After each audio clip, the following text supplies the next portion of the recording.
What are you doing? How's the black group? He loves it. Black fruit? I am the father of 2 children, and you never ever give a baby black fruit. Well, my mother raised us on black group. It's good for you. It's hair on your chest and your dick. Her name is not Stitch. She's a Laura Dannon, the future empress of Tyrus Lee. And the last thing she's gonna want is a hairy chest. A modern day remake of Matthew Vaughn's Layer Kick. A Coen brothers end up with Timothy Chalamet. A Citizen Kane prequel, a Midnight Cowboy sequel. Alvin and the Chipmunks deserve another squeakquel. There's so many new ways to revisit sideways, but a graphic novel is how we choose to update. But we still hold fast, you can't change the past on the Ruined Childhoods podcast. In 2016, South Korean network MBC aired 16 episodes of a new show called W, a series chronicling a clash between 2 worlds, the real world that we all know, and an online webtoon also called W. There have been a number of adaptations developed in countries like Thailand, Malaysia, China, and there was even an American adaptation planned with the CW called Angel City, though it hasn't yet been produced. These shows explore the popular trope of parallel universes, promoting the theory that there are multiple concurrent timelines in addition to the one that we are all likely familiar with. The parallel universe, or many worlds interpretation, is a theory originally developed in 1957 by quantum physicist Hugh Everett III. However, Everett's theories were largely dismissed by the scientific community, aside from a small group of colleagues. Unfortunately, Everett's influence was wildly under the radar until after his 1982 death.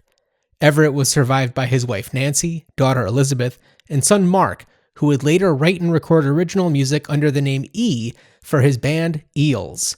Though his work with Eels would become his main claim to fame, eventually lending his music to a number of films like American Beauty, Shrek, and Yes Man, Mark first released 2 solo albums, A Man Called E and Broken Toy Shop, both with Polydor Records. 1991's A Man Called E was moderately successful and prompted E to go on tour opening for 90s piano rock sensation Tori Amos.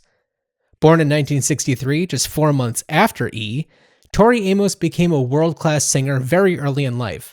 At 5 years old, Amos was awarded a full scholarship to the prestigious Peabody Institute at Johns Hopkins University at only age 5, the youngest to have ever been awarded the honor.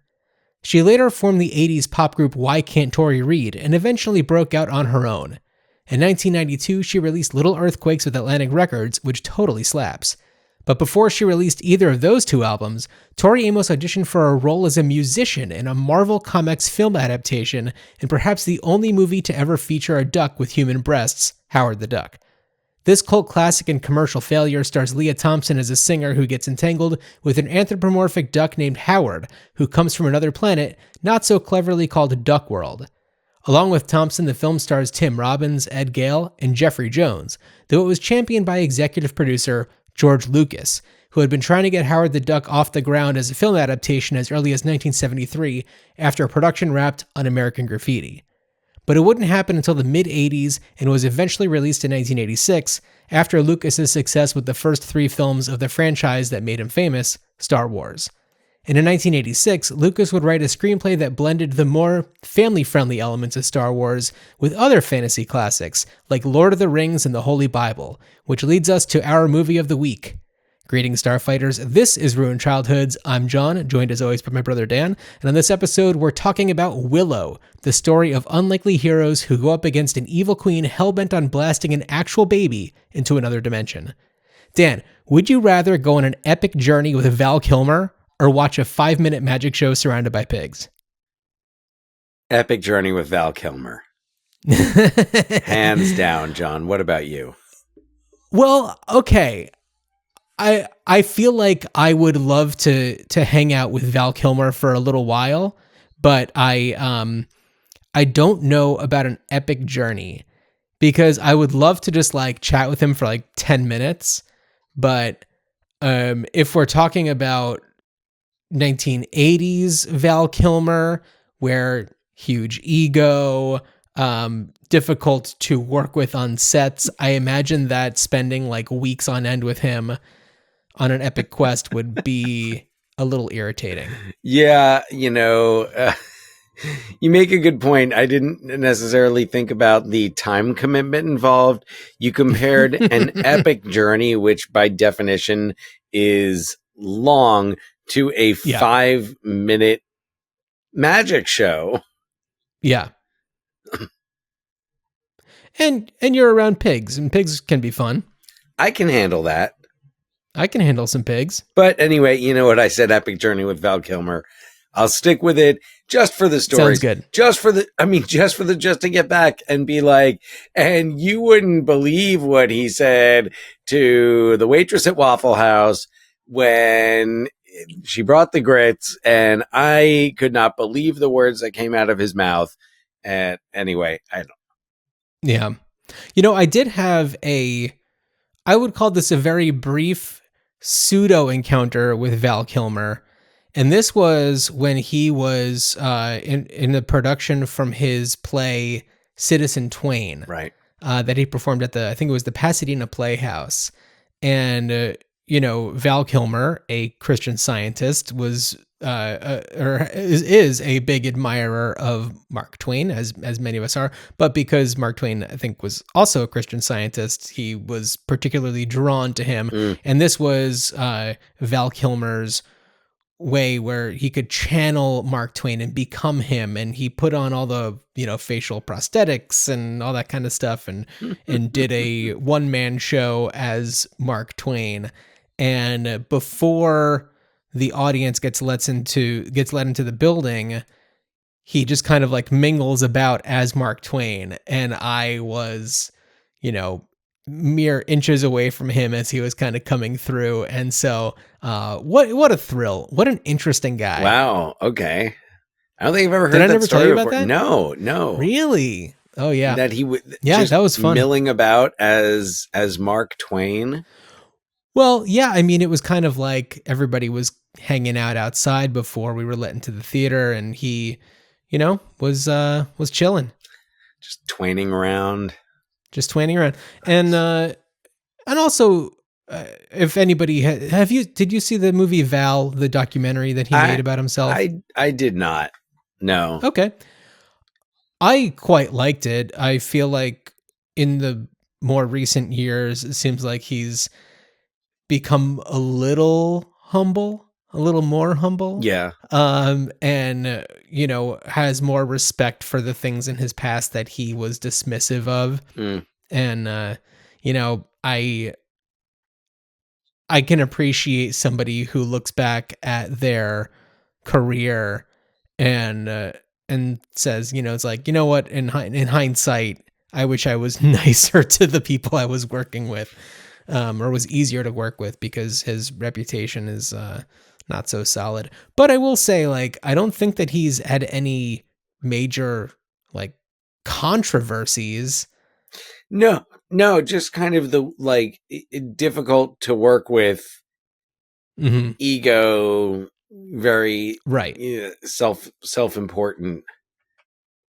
He's a Juilliard graduate, and launches into a film career where he's in Top Secret. And to him, I think that was just and also Real Genius, which is just this is beneath me. And even Top Gun, it's, a popcorn movie. And yeah. Well, and it's interesting when you look at his career, because that was mostly what he did.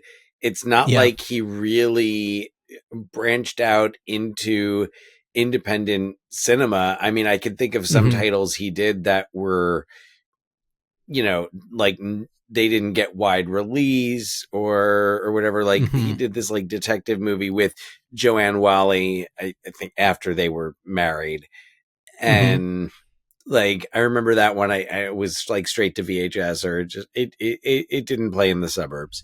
But okay, even The Doors, right, is a popcorn movie. It is, but his performance in it is not a popcorn performance. No. Well, and to call it a popcorn movie is kind of Willow's a popcorn movie, but The Doors is no one is watching, at least from what I've heard, no one should be watching The Doors for like a factual account of the band and Jim Morrison's life.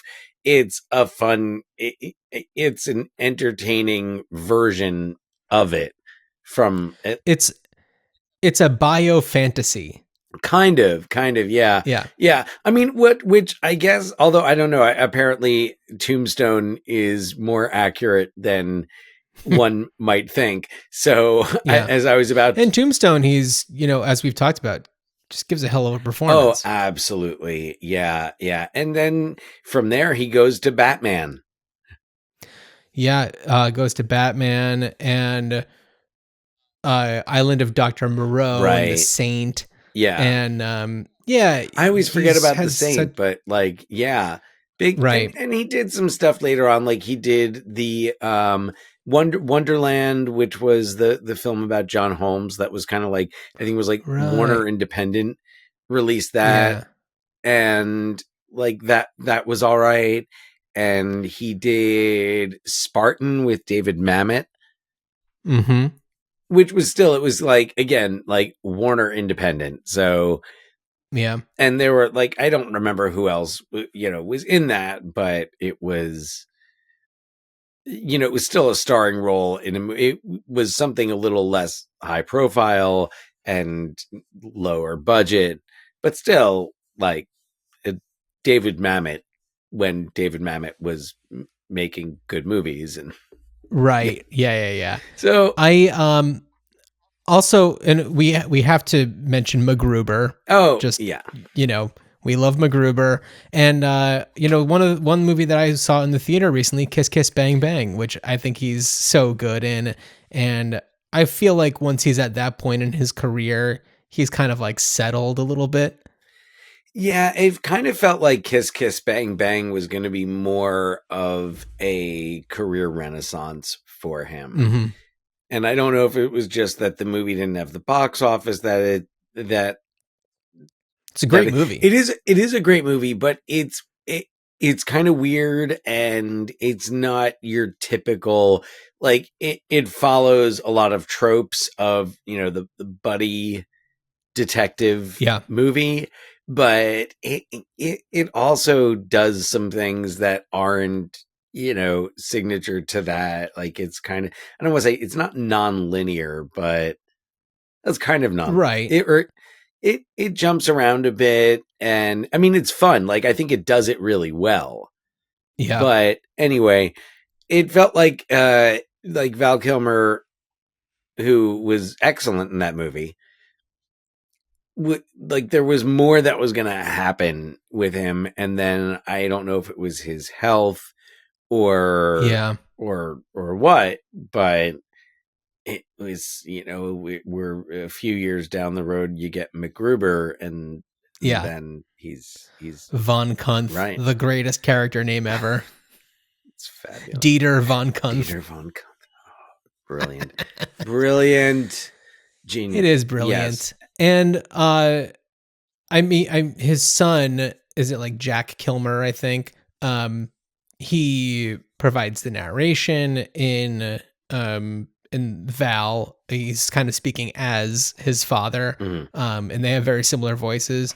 And he has also gone on to kind of make a bit of a name for himself. He was in Palo Alto, that Gia Coppola movie that came out a few years ago, and is that what he's been kind of doing James Franco? Doing this in James Franco was in it. Yeah. Wasn't it also based on his book? Oh, that's right. It was his book. Yeah. But I think it was Gia Coppola's first film. I always thought he directed it, but I was pretty sure that it was Gia Coppola. Let me look that up real quick. Gia Coppola, who did The Last Showgirl, who is a fantastic director.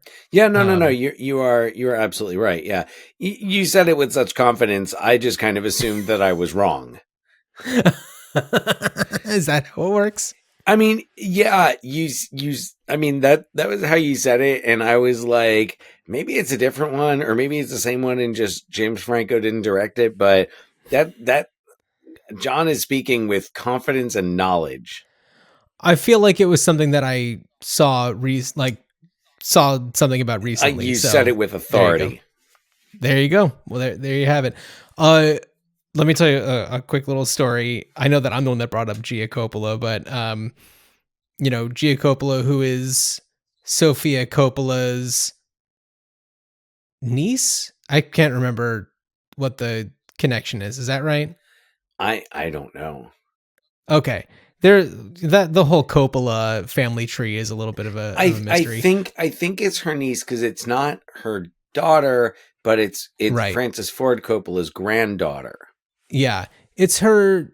It must be her niece. I think that's Sofia Coppola, who's married to the guy from Phoenix. They have a daughter who is now acting, I think. Anyway. And just to clarify, when John says from Phoenix, the band, not the city. Or the University of. Or online. Correct. Or the mythical creature. Or the mythical creature.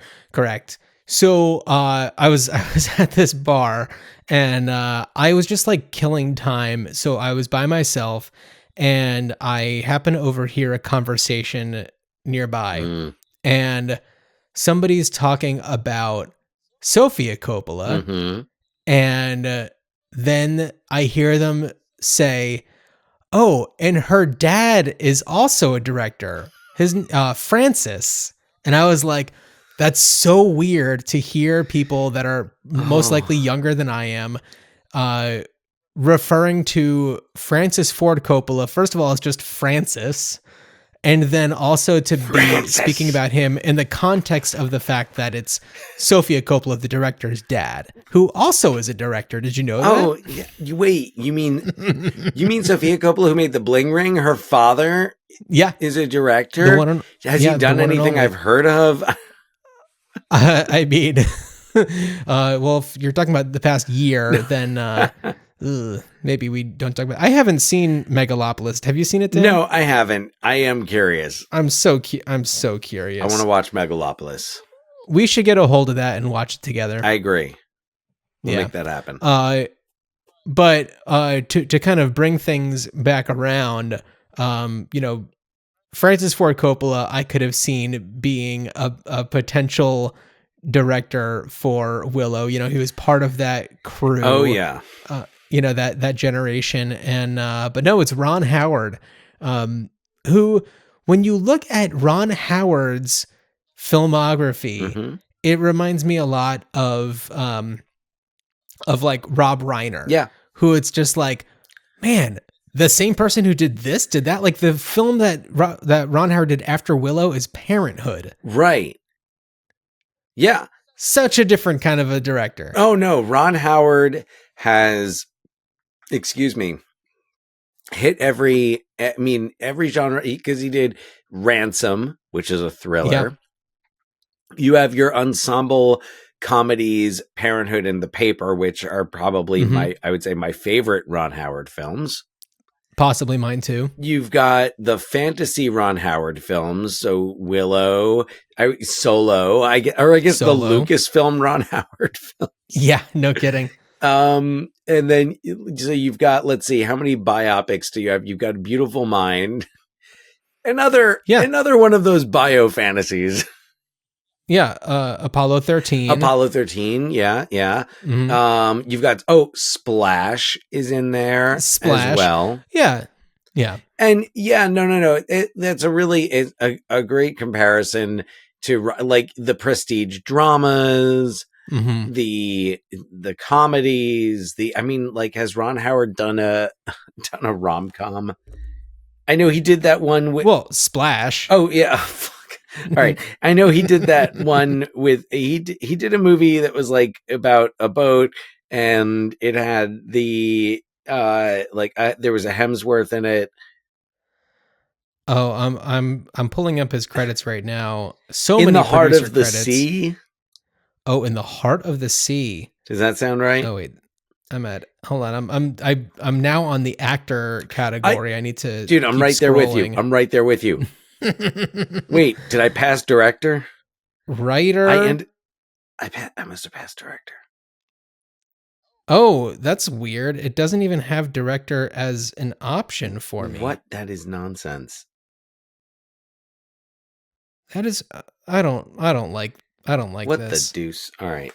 I'm going to my favorite Wikipedia. Yeah. So anyway, we've got Apollo 13. He did Did he do Far and Away? He did Far and Away. 1990. Backdraft. Backdraft. So like the special effects drama thriller. How the Grinch Stole Christmas. Oh, that's right. He did How the Grinch Stole Christmas. He did that one. Ed TV. Cinderella Man. Oh, Ed TV. Oh, right. Da Vinci Code. Cinderella Man, right. The Russell Crowe Oscar dramas. Yeah. Cinderella Man. And, yes. And whatchamacallit. He also, he did Hillbilly Elegy. He did Hillbilly Elegy. They didn't know. They didn't know at the time. Oh, he's also done all of those like Da Vinci Code movies. Right. Yeah. So, we love Ron Howard despite Hillbilly Elegy, but who would have known? And I feel like that Willow like makes so much sense for him, but it like at that time, it's an interesting choice for him to kind of take that on, given the types of movies that he had done up to that point. I mean, I get, he also speaking of The Doors, he was an executive producer on The Doors. Oh, was he really? Yeah, well, Imagine Entertainment was a production company on The Doors. Frost Nixon, by the way, also in the Ron Howard filmography. I would say an underrated entry. Great movie. Yes, absolutely. Great movie. But, the Ron Howard George Lucas connection goes back to American Graffiti? American Graffiti, yeah. Before that. Star of American Graffiti. Yeah. Yeah. Star of American Graffiti kind of makes me wonder. It's interesting. I wonder if there was talk of him. I guess he would have been too old to be Luke Skywalker. That would have been such a funny Luke Skywalker. But can you hear it though? I can kind of. You can totally hear it. But also it so helps that Luke Skywalker was a bit of an unknown actor. Absolutely, without a doubt. But but Ron Howard, and he was directing in the 70s, and I think Roger Corman wasn't Ron Howard. He was a Roger Corman guy. Yeah. And then, actor that we've talked about on our Leprechaun episode, Warwick Davis. Yeah. Shout out to Warwick Davis, a real legend. Now that's somebody who, unlike Val Kilmer, certainly appreciated all of the great work that he was getting and, put a lot of his heart into it. And, 17 years old when he was filming Willow. Which makes you absolutely incredible. Which makes you think, Willow came out 5 years after Return of the Jedi. Right. Mm-hmm. So it's like, wait, how old was he in Return of the Jedi? Was he like 12 when they shot that? I think so. And I mean, so you look at he's Wicket. He's the main Ewok, but like even that performance in that costume, there's just something about him that was endearing to the audience. Uh-huh. Yeah. He commands the screen. There's a presence about him that cannot be denied. Also, something that I noticed in Willow that as I watched more and more of his stuff after watching Willow, dude has gigantic hands. When he was doing his little magic show in Willow, I was like, oh, are those fake hands? And then I was like, oh, no. Dude just has enormous hands. Well, I mean, yeah, I guess. It's true. Yeah. Just an observation. Yeah, no, I did not notice that, but I mean, yeah. It's a thing. Yeah, it is. And well, Dan, do you remember the first time that you saw Willow? I do, John. Do you remember the first time you saw Willow? Was it your first time seeing Willow also? Yes, it was. Okay. Tell me about it, because I don't remember. So we were staying with our grandmother, Grandma Seal. GMC just celebrated her 99th birthday. I know. Amazing. amazing. Happy birthday. She was staying with us at our house. Okay. And it was like, what do you do when you're watching 3 kids? Like, Yeah. yep. You take them to the movies. So, and I Well, remember. what are you doing? You're watching Us 3 Kids. Well, yeah, us 3 kids. Yeah. And she didn't have, she didn't have access to a car. I remember we took a taxi to the movie theater. Did we really? Yes. I mean, maybe I'm remembering this incorrectly. This is, Okay. of course, we're talking about 1988. Yeah. It's been a while, but that is kind of how I've always remembered it. And I remember really liking it. I had the adaptation, the novel. Mhm. And I don't remember if I had it before seeing the movie or after, but I definitely had it for a long time. You know, for 1988, great special effects. Mm-hmm. It's a whimsical story. Yeah. It is, it's designed for, I mean, there are some scary parts to it, but it's designed for kids. Yeah. And it's just fun. The entire time is fun. It is designed for kids who aren't going to sit there nitpicking and saying, "Oh, they got this out of Lord of the Rings. Oh, Right. This is what is it? Star Wars again." It was kids like me who any similarity to Star Wars was going to be a positive. Absolutely. And Yeah. I wasn't going to complain that this music is John Williams pastiche. No, I loved it. It was great. And it's made for young people, but I really enjoyed it watching it most recently. And I haven't seen it in quite some time. Yeah, same here. It was really nice to be able to go back and check it out. So, yeah. Thank you to this current series where we're going up and down the alphabet, A to Z, then Z to A. So this is our first we're gonna W be back movie. at W soon. Yeah. I can't believe we're just about halfway through. That's wild. We are. It's madness. I say madness. Well, Dan, do you want to synopsize Willow so we can just really get into it? Why don't I do this? After his kids find a baby along a riverbank, Nelwyn farmer Willow Ufgood, also an amateur magician, is sent on a journey to deliver the baby to the first Daikiki he can find. Unfortunately, the first that Willow and his crew encounter is a caged scoundrel named Mad Mardigan, a ne'er-do-well thief who only volunteers to take the baby in order to get out of his imprisonment. But even after Willow makes good on his word to abandon the child at the first sight of a man of height, he knows in his heart that the baby, of which he's grown quite fond, is in need of his help. And he's right.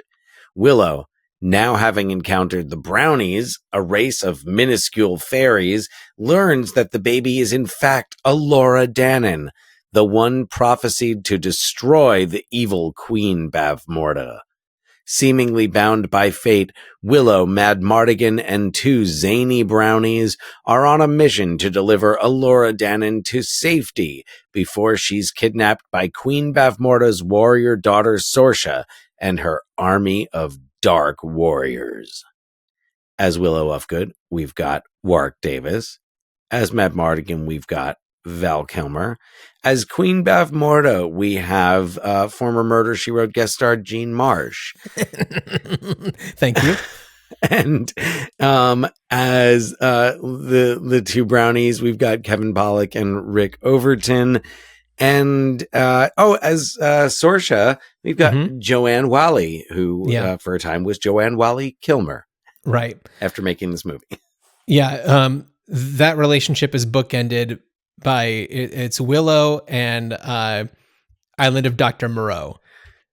Got it. Which famously Val Kilmer found out that she was divorcing him when he was on his way to start filming Island of Dr. Moreau and heard about it on Entertainment Tonight. I remember hearing that story, and that is Isn't that wild? Crazy. Yeah. Wow. So, okay. First thing I got to say is This movie's got great character names. Yes. Elora Danan, great Oh, name. wonderful name. Willow, of course, it's great. Mad Mardigan, awesome. Yeah. Saoirse, Also, Queen let's not- Bavmorda. Kyla. Or is it Kyra? Who's his wife? His wife? Yeah. Oh, and is it Rizal? Oh, yeah, Rizal. Fane Rizal, I think. Yeah. Or- So that's the sorceress that he is sent to go find to bring Elora Danan to, who's going to take them to safety. But Rizal has been transformed into what animal does she start as? She starts as like is she a mouse or like a squirrel? She's like she's up in the some tree. sort of rodent. And she is progressively, as Willow's sorcery is becoming more refined, is able to transform her into things that are closer to a human until eventually she is in her human form. She goes to a bird, to a goat, and then to a human. And it's a fun kind of way to track Willow's development as a wannabe sorcerer. And we didn't talk about Billy Barty. I was just going to say, so Billy Barty as the High Aldwin in, who's kind of like the chief Nelwyn, and he's a sorcerer, and he kind of proclaims like who the next great sorcerer is going to be. And right. Yeah. And also, okay, Billy Barty, who had been acting forever. Yeah. 1987, Masters of the Universe, UHF, 88, Willow. Like, bam, bam, bam. Seriously, what a couple of years. And I feel like I remember him popping up in a few other things. And also, like, speaking of the character names, so some of the other fun character. By the way, there's a character, the like lead general who wears like this big like skull mask with horns, played by Pat Roach, is Kale, named for Pauline Kael, the critic, spelled exactly the same way. And Migosh is a fun name. I love Migosh. Yeah, it's Willow's buddy. Yeah. And there's another one of the Nelwyns is Tony Cox, who, I mean, best known probably for Bad Santa. Okay, first of all, I love when you said that, I was like, oh, there was a character his name was just Tony Cox. Yeah. Yeah, and then there's Tony. Migosh, Willow, Tony Cox. Tony Cox. Get over here. Oh, wait, John. I don't know. This one might be my favorite. Burgle Cut. Burgle Cut. That's a good one. Burgle Cut is is he the Nelwyn who's kind of a jerk? Yeah. Yeah. Yeah. He's that like guy. a Willow's employer, basically. The farmer, he runs the farm or whatever. He's kind of like the Biff. He's kind of like the Biff Tannen, but he's not nearly as bad. He's just kind of like, he doesn't respect Willow, and I don't know, is just trying to shoot him down at every chance. Yeah, and then he he gets bird shit on. He him gets at what's the coming end. to him. Yeah, he's sure, but it's goof. Like it's goofy. Yeah.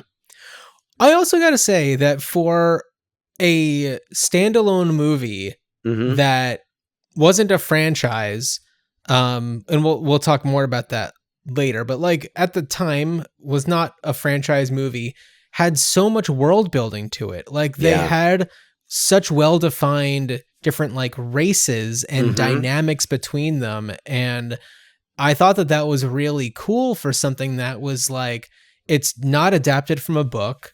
I know that, and we'll talk about this more later, but they went on to create books that follow the series, and we'll talk about the TV show also. But it was created as a single movie, and like well done to the writers who did that, the world building. Oh yeah, it's a lot of fun and it's not complicated. Like, you understand where everybody exists. Right. No. It was just like, one thing I remember was just like, yeah, I got it. And as an 11-year-old kid, I mean, I wasn't even 11 at that point, but it was it was enough that I could follow it, and like you understood, and there were a lot of visual cues. And I think that's also where a lot of the tropes come in. Is just like, all right, you understand who the brownies are supposed to be. Yeah, totally. And I mean, the brownies are, the weakest part of the movie. They're bizarre, but it's a kid's movie, and it makes sense in the context of like they are there to just keep things light. They're randomly randomly have French accents. So strange. Speak English with French accents. Yeah, it's very, maybe they're like French Canadian. And, right, they do kind of have a French Canadian, like a trapper vibe. Yeah, they do. Absolutely. Yeah. Okay. So as corny brownies, as those characters Mounties, it makes sense. Okay. There you go. Yeah. No, it's a lot of fun, and right, and you do have to abandon any of that like critical eye that's going to say, because as much as this is original, like yes, it does borrow from many different pre-existing sources, which is nothing new. Like, but especially in the fantasy realm, it's easy to snipe. But at to things like that.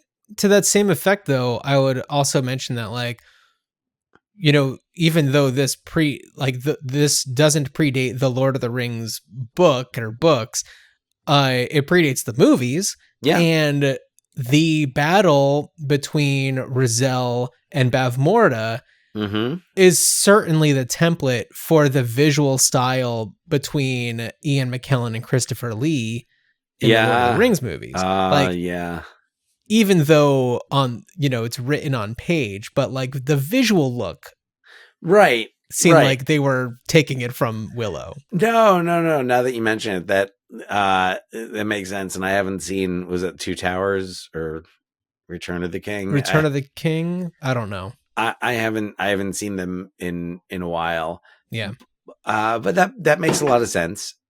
And I mean, yeah, it was, and the music again, like, especially when there's like the adventure, like they're fighting the two-headed monster, and it sounds like the music is kind of like the John Williams, like, didn't quite work for Star Wars, didn't quite work for Indiana Jones, and John Williams did not do the music for this movie.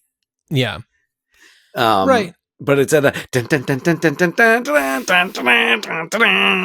it's fun. It works. Oh yeah. No, I was thinking about it, and I was like, John Williams. I'm like, but that's great. That's what I want right now, and I don't need it to be authentically John Williams. No, absolutely. And honestly, like if it was John Williams, then I feel like there'd be an element to it where it's just like, and of course we have a John Williams score, but it's somebody else who's accessing a different, some different influences into the same style. So.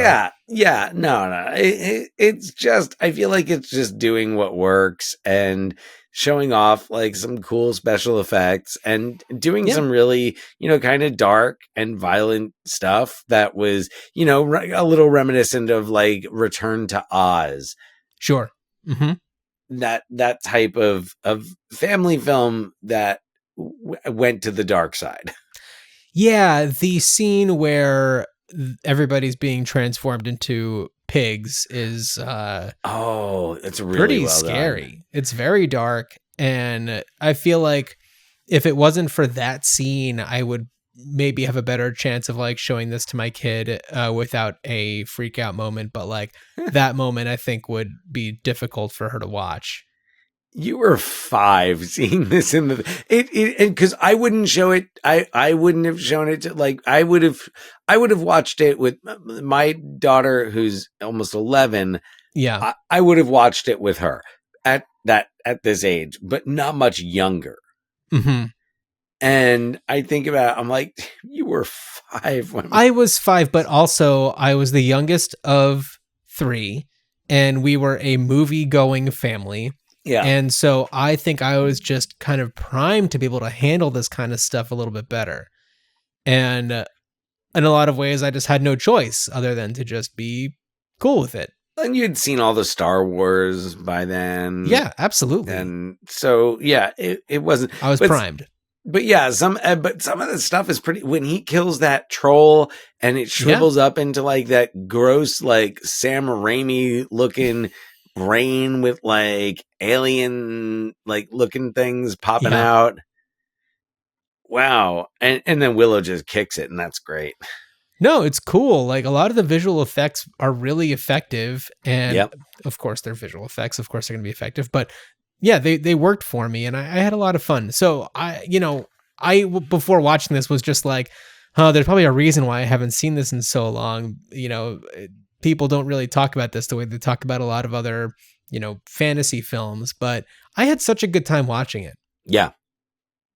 I had a fantastic time watching it. And, just enjoying all of the performances, really enjoying that like young Val Kilmer who like, man, I imagine him. I thought about it when I was watching this. I was like, and I love Masters of the Universe, don't get me wrong, but had there been the budget to really make a great He-Man movie, like this would have been it would have been like Willow. And I was even thinking about like Val Kilmer, and like, man, Val Kilmer probably could have been, if they were doing He-Man, like the Prince Adam who turns into He-Man. Cause I'm imagining like Nick Rivers, Val Kilmer, and then just he turns into like Mad Mardigan with blonde hair. Yeah. Yeah. I mean, this is not the place to talk about Masters of the Universe criticisms because, we love our Dolph Lundgren Masters of the Universe canon films. Yes. It's a perfect movie. Yeah. Billy Barty. But it was not the cartoon. No. It's its own thing. Right. Yeah. Right. And just to kind of like, close the loop on that conversation, I do feel like the time for that has passed. And I feel like Willow proves that like it could have been done. It could have been done really well. Absolutely. Yeah. Yeah. So before we ruin childhoods and talk about what we would do to this movie, we should talk about the books, the comics, and the TV series. So you said that you had the novelization. Do you remember anything about it? No. Okay. I'd be curious to know if it differed at all from the movie. And I don't know, did you have access at all to any of the comics or the books that followed? I didn't check out any of those. No. Yeah, I wish I had the resources to at least flip through some of those. But it's a very busy time right now. Yeah. Oh, absolutely. Yeah. I mean, I don't want to say too much about it, but you are in production on a play at the high school where you're a teacher, and also do you run the drama program? What's your role there? So I think my official title is the artistic director. There you go. Mostly because I'm not very good at the technical stuff. I'm good at knowing what I want, but I don't really know a lot of technical terms. And it's like, I can choreograph a dance, but it's going to be like, okay, and then do like a hoppy thingy, but do like 4 of those. And then just like a little kicky, just a little kicky, but a little one, not much. You're just kind of like tapping the soccer ball there.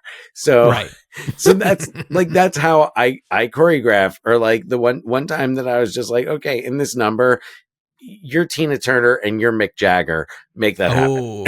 Okay. That was for Little Shop of Horrors. But now I'm directing Chicago. So, different vibe. I have a choreographer because like Chicago needs actual dance. Totally. So, absolutely. But yeah, anyway, that's kind of been consuming my life. We open in, just about, from when we're recording this, a little bit over 3 weeks. Yeah. Yeah. It's very exciting. And I'm, trying to do some fun stuff with this one, but takes a lot of just time and energy, and I'm really excited about it. Cool. And I will. I'm excited to go see it. Yeah, that's right, John. You're gonna be here. And sorry, I got distracted for a second. I looked over and I saw my dog, and he was just facing the wall, like he's up against the wall, and he's just facing it, and it's like a Blair Witch situation.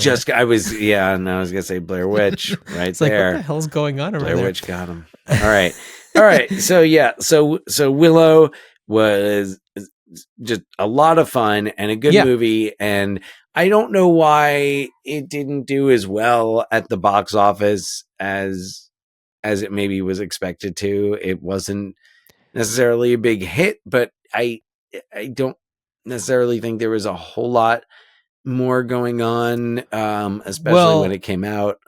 Right. And now fast forward to just a couple of years ago when the Willow series dropped on Disney Plus. Right. And controversially has since been just removed. Poof. It's gone. Yeah. I mean, what's up with that?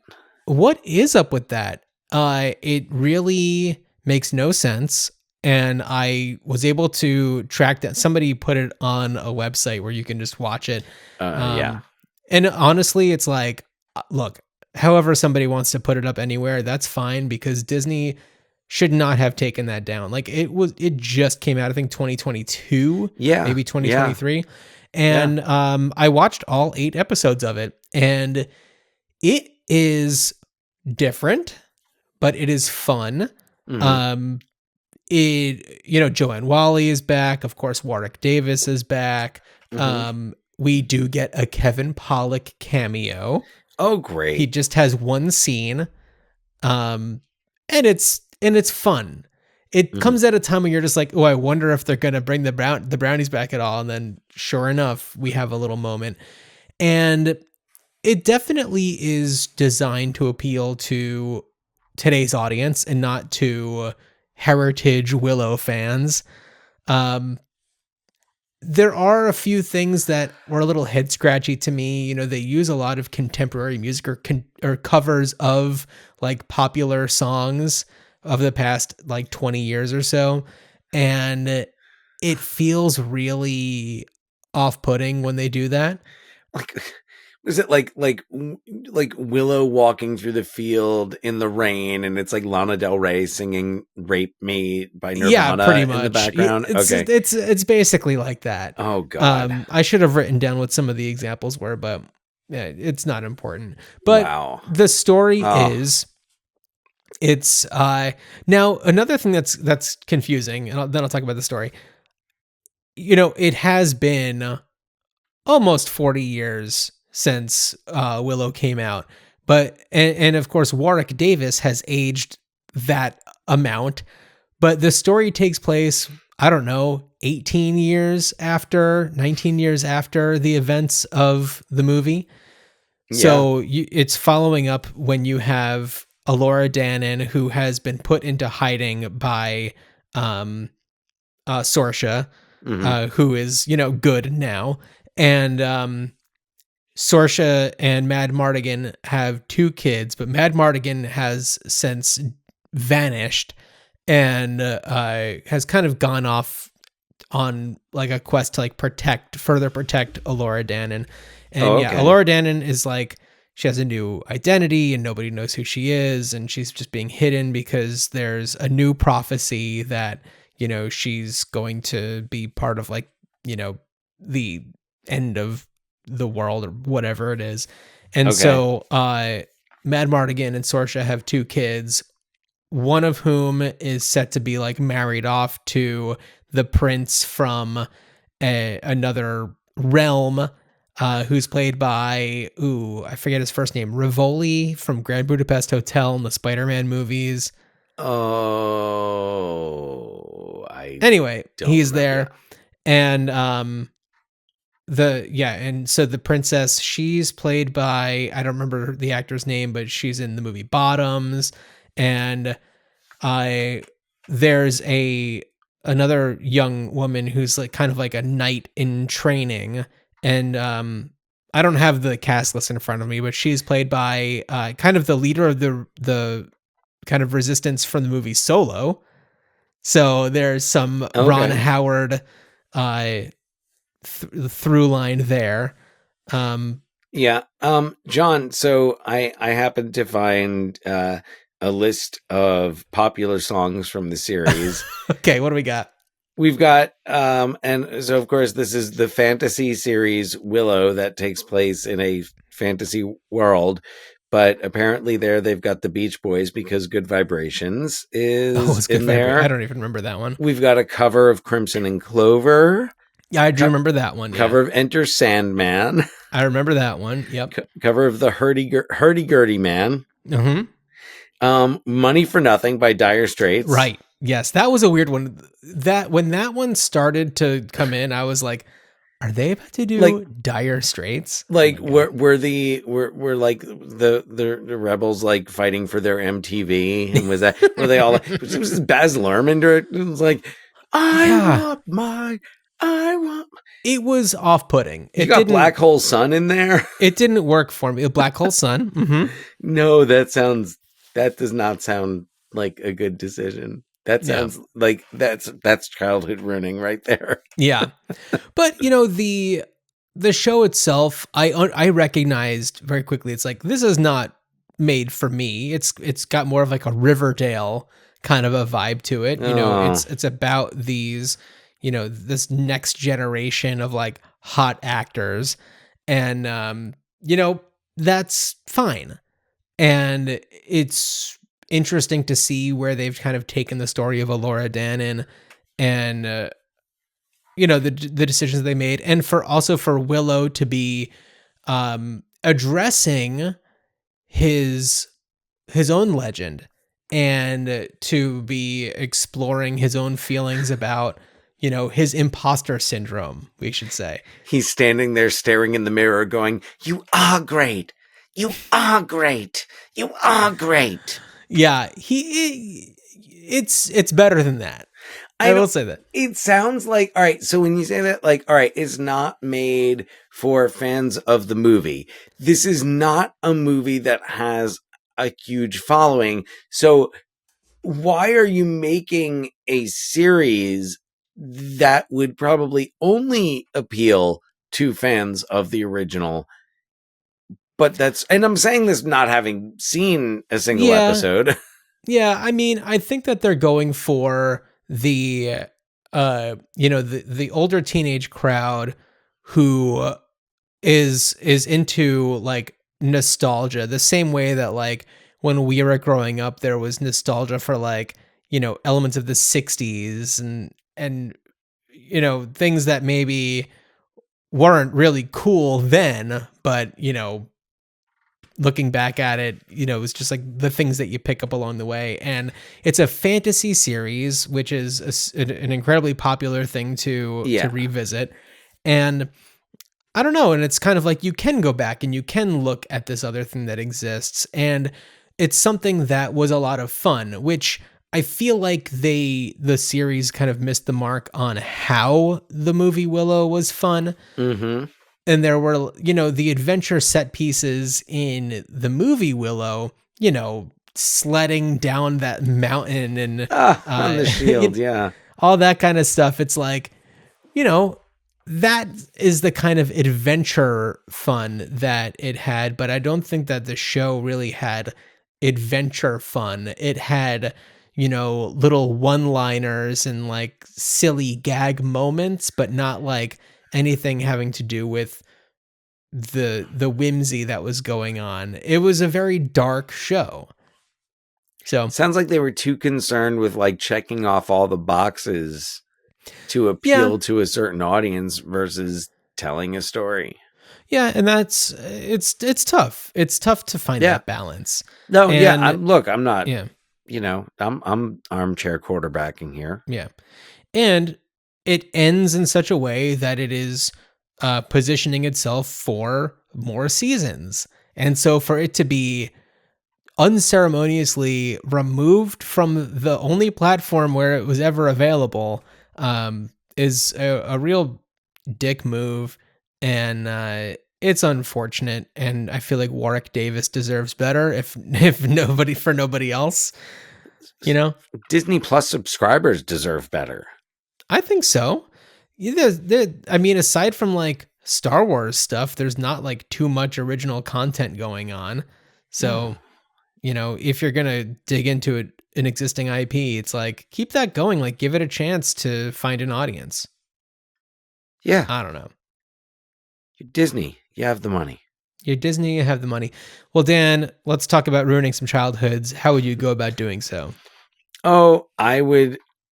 I think just a straight up sequel, just a live action sequel. I mean, I hesitate to say remake, and maybe there is okay. So one idea would just be a sequel. I don't necessarily have a story or an idea or anything like that, but just a straight up big screen sequel that actually, and like bring Ron Howard back.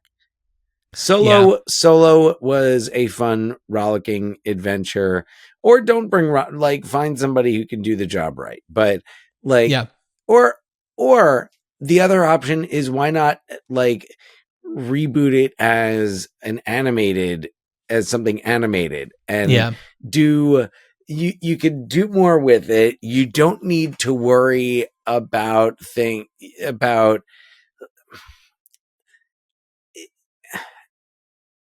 there are a lot of things that you can avoid, and there's a lot of things that you can do with animation that live action would potentially present problems. Also, I don't think they should.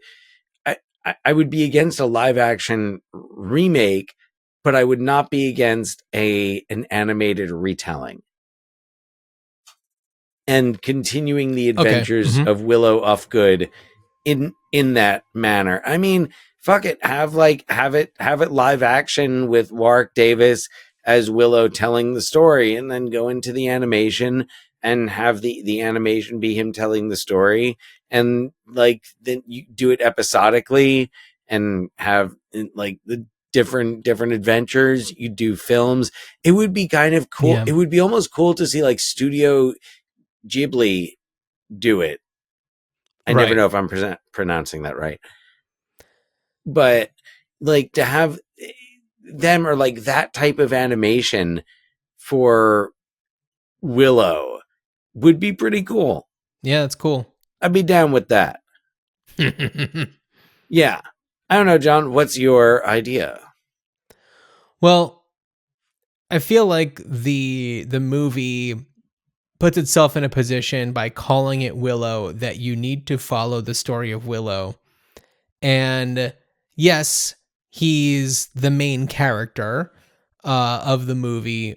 And so anything else that's part of like, Willow needs to involve Willow. But perhaps it's like the Willow expanded universe. And all I know is that in the movie Willow, we see Mad Mardigan go from sleazy, good for nothing dude to a hero.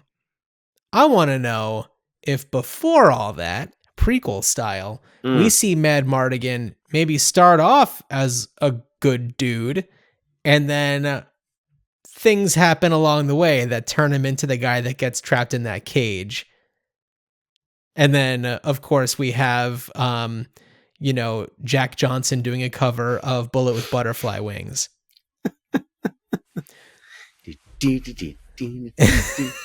The world is a vampire. Exactly. So, I don't know. I think that a Mad Mardigan prequel would be fun, and get Val Kilmer's son in there, and that could be fun, or somebody else. I don't know. Well, yeah, I mean, a prequel, you would have to go. What would you do? Like the mid 20s, early 20s. Well, yeah, and I mean that's Mardigan. Yeah, and that also gets that audience that they were going for with the Willow series. That's true. Yeah, that late teen to mid 20s. Yeah. So yeah. Get some. That's what I would do. I think that there's a lot there, and when we see, we're introduced to this guy and it's just like, oh, this guy's had a whole series of things happen in his life. He's got a backstory with Eric, the soldier who they've got their frenemies. Yeah. Mm-hmm. So yeah, no, you there's a lot that you could bring in, and I mean, like, yeah, you could definitely bring those characters back, but you don't have to bring anybody else. I mean, I'm sure that you'd have references to Nelwyn's and things like that, but yeah, you don't have to have. You're not gonna have Willow. No, I mean, it doesn't even have to include like Queen Bavmorda or any of that. It's strictly a Daikini, story. How does Mad Mardigan become the greatest swordsman alive? How does he lose his reputation and become a scoundrel? A scoundrel, yeah. So anyway, solo style. Yeah, we're going into Mad Mardigan world. Also, great name. Yeah. Come on. Oh, across the board. No, like spot on about the names. Spot on about the names. Yeah. Names are fantastic in this. A+ for the names. Cool. Well, listeners, if you have ideas of how you would want to bring back Willow, please email us, ruinchildhoodspod@gmail.com. And, of course, if you are a new listener or a longtime listener, still, we appreciate a rating and review on Apple Podcasts or a comment on Spotify or YouTube or anything. But before we get to our next episode announcement, Dan, I was recently contacted by a local Portland, Oregon movie theater. I think they have a few locations in the country called Living Room Theater. Oh, and yes. It is a cozy, they, order a meal, bring it to you, Alamo Drafthouse style kind of a thing, without the union busting and everything. They reached out to me and let me know that I won a prize pack for the film A Complete Unknown. Now, I was not aware that I had entered to win a contest. They had just selected me for it. So I picked up the goods, and I haven't even really looked too much at them. In fact, one of them is still in its wrapping, and I feel like I want to show you and our audience what they sent me. So I'll start exciting. with this.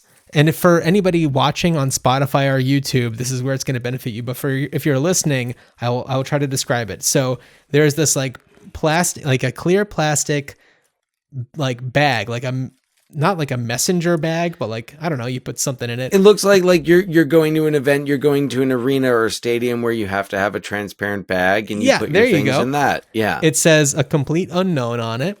And Absolutely. it has a guitar strap. Yeah.